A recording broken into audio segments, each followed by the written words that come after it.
সকাল থেকেই রান্না করছি। আজ আমার খালাতো বোনকে দেখতে আসবে ছেলেপক্ষ, তাই বাড়িতে আজ হরেক রকমের রান্না হচ্ছে। ওকে আমি আমার নিজের বোনের মতোই দেখি। ছোট থেকে একসাথে বড় হয়েছি, সবসময় কোলে করে রাখতাম ওকে। ও চলে যাবে এই ভেবেই মনটা খুব খারাপ লাগছে। হঠাৎ বাবা এসে বলল, কিরে মা, সবাই রেডি হচ্ছে, তুই রান্নাঘরে কি করিস? আমি বললাম, রান্না করছি বাবা।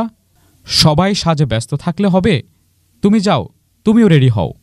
বাবা বলল, না, তোকে একা রেখে যাব না, তুইও চল। আমি বললাম, আমার থাকা না থাকা একই কথা বাবা। কালো মানুষ থাকলে কালো ছায়া পড়তে পারে বাবা, তুমি যাও। বাবা আমার কথা শুনে মুখ নিচু করে চলে গেল। সেই ছোটবেলা থেকে গায়ের রং কালো বলে আমাকে অশুভ মনে করে সবাই। একে তো মেয়ে, তার উপর আবার গায়ের রং কালো। এই সমাজের জন্য তো অভিশাপই বটে। মায়ের কাছে শুনেছি কালো বলে আমাকে কেউ কোলে নিতে চাইতো না, তাই আমাকে বাবা কোলে করে রাখত সবসময়। যখন বুঝতে শিখলাম, আমাকে বোঝানো হলো কালো হওয়া ঠিক না, যেন আমার কোনো ভুলে আমি কালো হয়েছি। আমার বাবাকে সবাই বলতো, আপনার এই কালো মেয়ের তো বিয়ে দিতে গেলে অনেক সমস্যা হবে, অনেক টাকা খরচ করতে হবে। অবশ্য আমার বাবা কখনো এইসব কথা কানে নেয়নি। বাবা বলতো, আমার মেয়ে নিজের গুণে এত বড় হবে যে ওর এই কালো গায়ের রঙই জল জল করবে। তাই বাবা আমাকে পড়াশোনা করিয়েছে। সমাজের এই কথাতে পাত্তাই দেয়নি। আমার খালার মেয়ে দেখতে অনেক সুন্দর আর ফর্সা। ছোট থেকেই সবাই ওকে অনেক বেশি আদর করে। প্রতি ঈদে ওকে জামা কিনে দিত সবাই। আমার কথা যেন কারো মনেই থাকতো না। আমার যেন মন খারাপ না হয়, তাই বাবা আমাকে সব সময় বলতো, সমাজের সবাই যেটা তোমার দুর্বলতা মনে করে সেটাকেই তোমার শক্তি বানাও, যেন আজ যারা তোমাকে অবহেলা করছে তারা তোমাকে সম্মান করতে বাধ্য হয়। বাবার সেই কথাগুলো যেন আমার কাছে মন্ত্রের মতো কাজ করত। দুপুরে ছেলে পক্ষ এলো, সবাই তাদের আপ্যায়ন করছে। আমি একটু সুযোগ করে রান্নাঘর থেকে বেরিয়ে ঘরে গেলাম রেডি হওয়ার জন্য। সবাই সেই সময় মুক্তাকে তৈরি করছে। মুক্তাকে কি অপরূপ লাগছে! আমি বললাম, মুক্তা, তোকে খুব সুন্দর লাগছে। মুক্তা আমায় বলল, আপু, আমি তো এমনিই সুন্দর, আর তুমি এমন কাজের মেয়ে হয়ে আছো কেন? এমনিতে কালো, আরও এমন পোশাক পরে আছো, আমার শ্বশুর বাড়ির লোক অনেক বড় লোক, ওরা তো তোমায় কাজের মেয়ে ভাববে। মুক্তাকে আমি এতই ভালোবাসি যে ওর কথায় আমার কিছু মনে হয় না।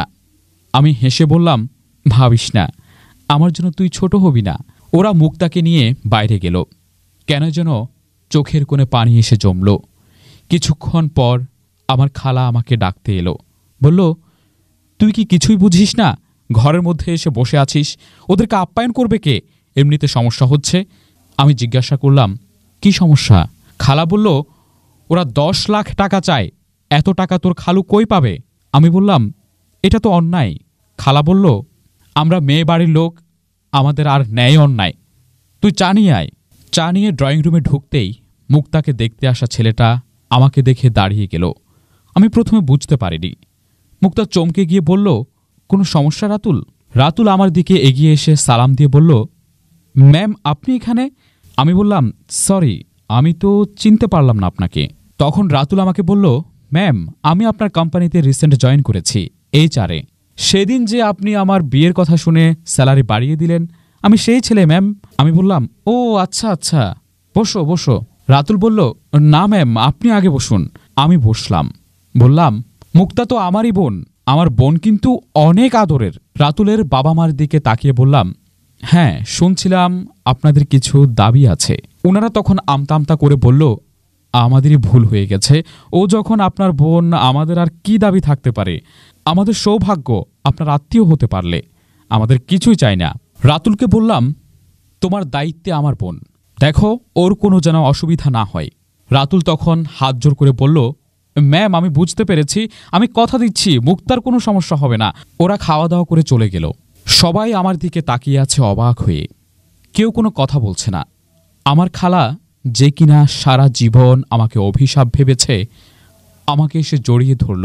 বলল, তুই না থাকলে আজ মুক্তার যে কি হতো। আমি শুধু বাবার দিকে তাকিয়ে থাকলাম। বাবার মুখটা গর্বে উজ্জ্বল হয়ে গেছে। আজ বুঝলাম বাবার কথাগুলোই সত্যি ছিল। গায়ের রং নয়, আমার যোগ্যতাই আমার আসল শক্তি।